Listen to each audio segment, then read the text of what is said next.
All right, so get ready, because today we're taking a deep dive into the world of TIFU. TIFU? Yeah, today I fucked up. Oh, right. Yeah. On Reddit. Okay. You know, that space where people go to kind of confess their most, gloriously embarrassing moments for everyone on the internet to see. Right.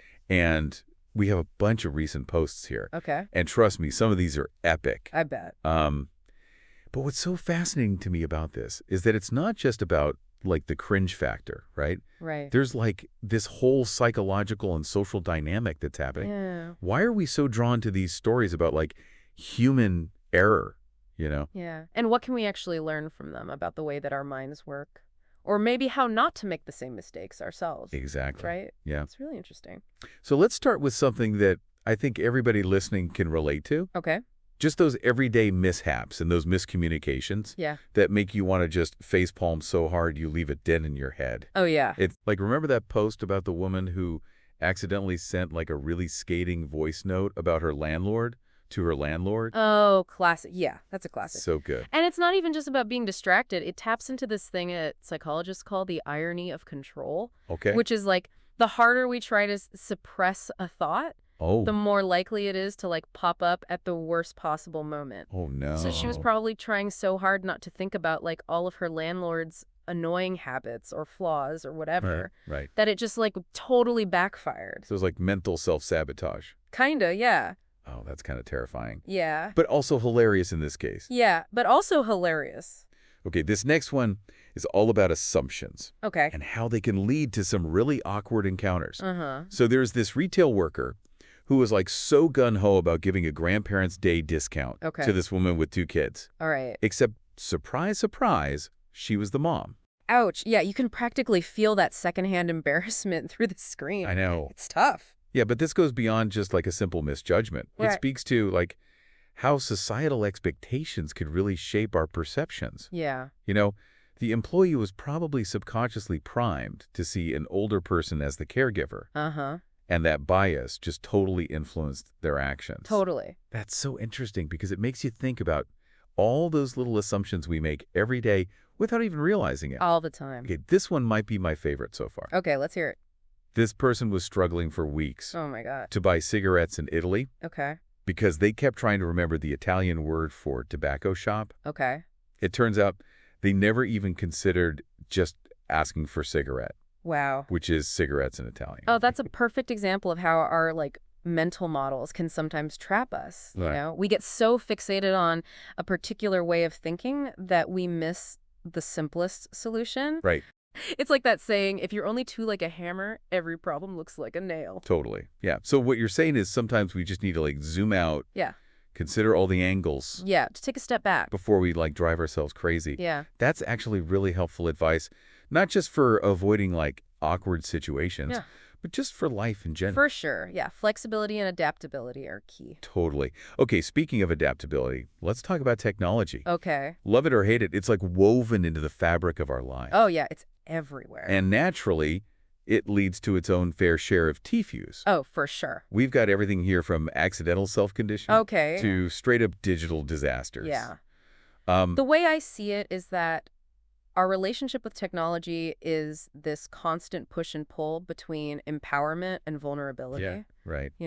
We have access to these incredible tools and information, right. But we're also susceptible to these new forms of error and misjudgment. Oh, totally. So take, for instance, the person who accidentally factory reset their phone in a panic and lost a precious voice recording of their deceased mother. Oh, that one was heartbreaking. Oh, it's so sad. It's a reminder that, convenience comes at a cost. For sure. We're entrusting so much of our lives to these devices. Yeah. And it's easy to forget how fragile they can be. It really is. And it raises questions about digital literacy and the need to be more conscious of our data hygiene. Yes. It's like learning to drive a car. Okay. You need to understand the rules of the road and the potential risks involved. For sure. Before you get behind the wheel. Totally. It's almost like there's this digital shadow self, that can make choices that we wouldn't necessarily make in real life. For sure. But you know what? Sometimes, even without the tech, our own brains can, lead us down some pretty ridiculous paths. Oh, yeah. There's this one post where this person just totally blanked on the word dishes. Okay. And started calling them food laundry. Food laundry. That's hilarious. And it shows how language, which we think of as so fundamental, right, can be surprisingly slippery. Yeah. It's possible they were just tired or stressed, Right. which can affect memory retrieval. Yeah. Or maybe it was just like a random glitch in the system, Yeah. Totally. Our brains are complex machines. Yeah. They don't always run perfectly smoothly. Right. It makes you wonder if there's like a whole alternate universe. Oh, yeah. Where we're all walking around saying things like food laundry and air umbrellas. I'm kind of into air umbrellas, actually. Yeah. That's pretty clever. Right. But, sometimes these brain farts aren't so innocent. Oh, no. Remember that post about the person who accidentally let a swear word slip? Oh, yeah. During a church meeting?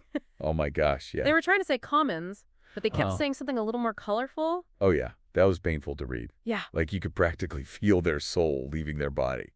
Oh, yeah. Total cringe. Like, even with the best intentions. Yeah. Our subconscious could sometimes play these, like, cruel tricks on us. Total. It's a reminder that we're not always in control right. of what comes out of our mouths, yeah. especially in, like, high-pressure situations. For sure. And it speaks to the power of social context. Like, what might be perfectly acceptable language in one setting can be totally taboo in another. Right. Okay, so we've talked about mishaps and miscommunications. Yeah. And the occasional brain meltdown. The classic brain fart.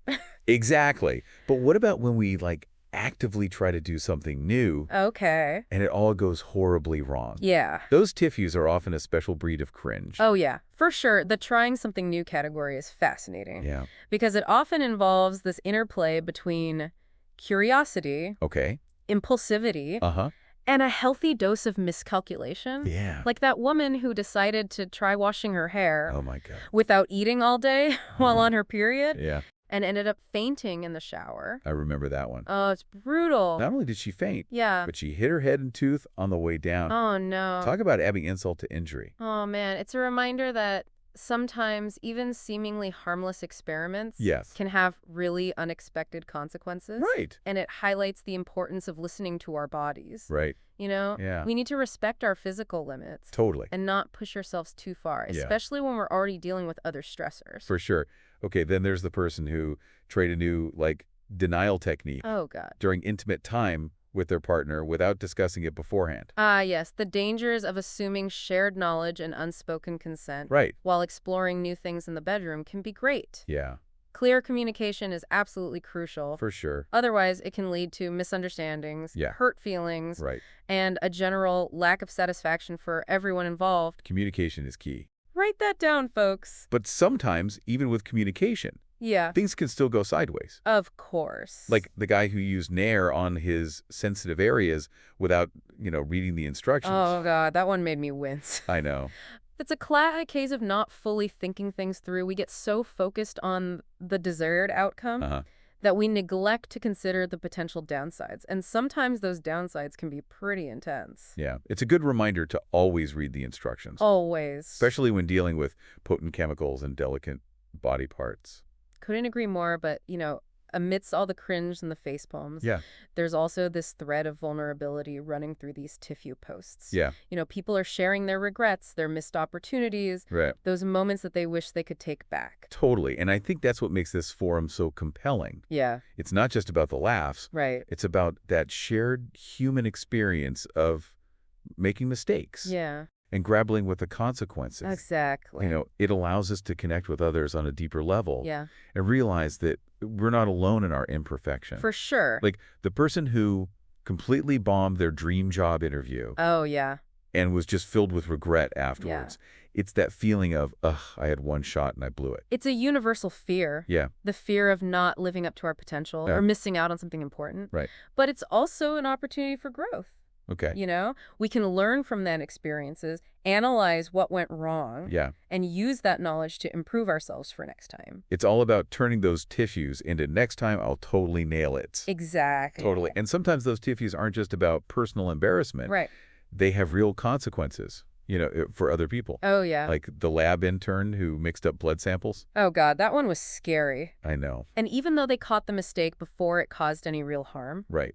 It makes you think about the systems we rely on and how easily things can go wrong. Totally. It's a reminder that even in highly controlled environments, human error is always a factor. It's like this constant tension between our amazing capabilities and our capacity for, like, messing things up. Totally. Speaking of messing things up, there's this post that really got me thinking about, like, the ethical side of technology. Okay. So this guy admitted to using a facial recognition website to, like, search for images of his classmates online. That's a tricky one. I know, right? On the one hand, you have the incredible power of these new technologies. Right. But on the other hand, there's the potential for misuse and invasion of privacy. Oh, totally. It's a reminder that we need to be having serious conversations. Yes. About the ethical implications of these tools and how to regulate them. It's like we're constantly playing catch-up. Yeah. Trying to figure out the rules of the game as we go along. As we go. But sometimes the damage is already done. You know, right. Remember that post about the person who accidentally deleted all their wedding photos? Ugh, my stomach dropped just thinking about that. Yeah. It brings up the idea of, like, digital grief. Yep. That very real sense of loss we can experience right. when something precious disappears from our digital lives. It's tough. It's a reminder that we need to be proactive about backing up our data. Yes. And protecting our digital memories. Okay, so we've explored a lot of different facets of TIFU today. We have. The humor, the cringe, the psychology, the ethics. Yeah, it's been a journey. What's the biggest takeaway for you? You know, I think it comes back to this idea of embracing our shared humanity. Okay. We all make mistakes, some small, some big, some hilarious, some heartbreaking. Right. But the willingness to share those experiences, to laugh at ourselves, to connect with others over our imperfections, that's what makes us human. It's like we're all in this giant experiment called life. It really is. And we're bound to make a few blunders along the way. Oh, yeah, we're going to mess up. The important thing is to learn from them, grow from them, and maybe even find a way to laugh about them later. Exactly. It's about finding that balance between acknowledging the weight of our actions and not taking ourselves too seriously. I love that. So here's a final thought to leave you with. Okay, hit me. Do you think there's a connection between our willingness to share our TIFUs online and our capacity for self-compassion? Or is it more about finding humor and connection in our shared fallibility? That's a good question. Maybe it's a bit of both. Probably. Whatever it is, it's a reminder that we're not alone in this messy, unpredictable, and often hilarious journey called life. Couldn't have said it better myself. Thanks for joining us for this deep dive, and remember, embrace those TIFUs. Yes. They're a part of what makes you, well, you.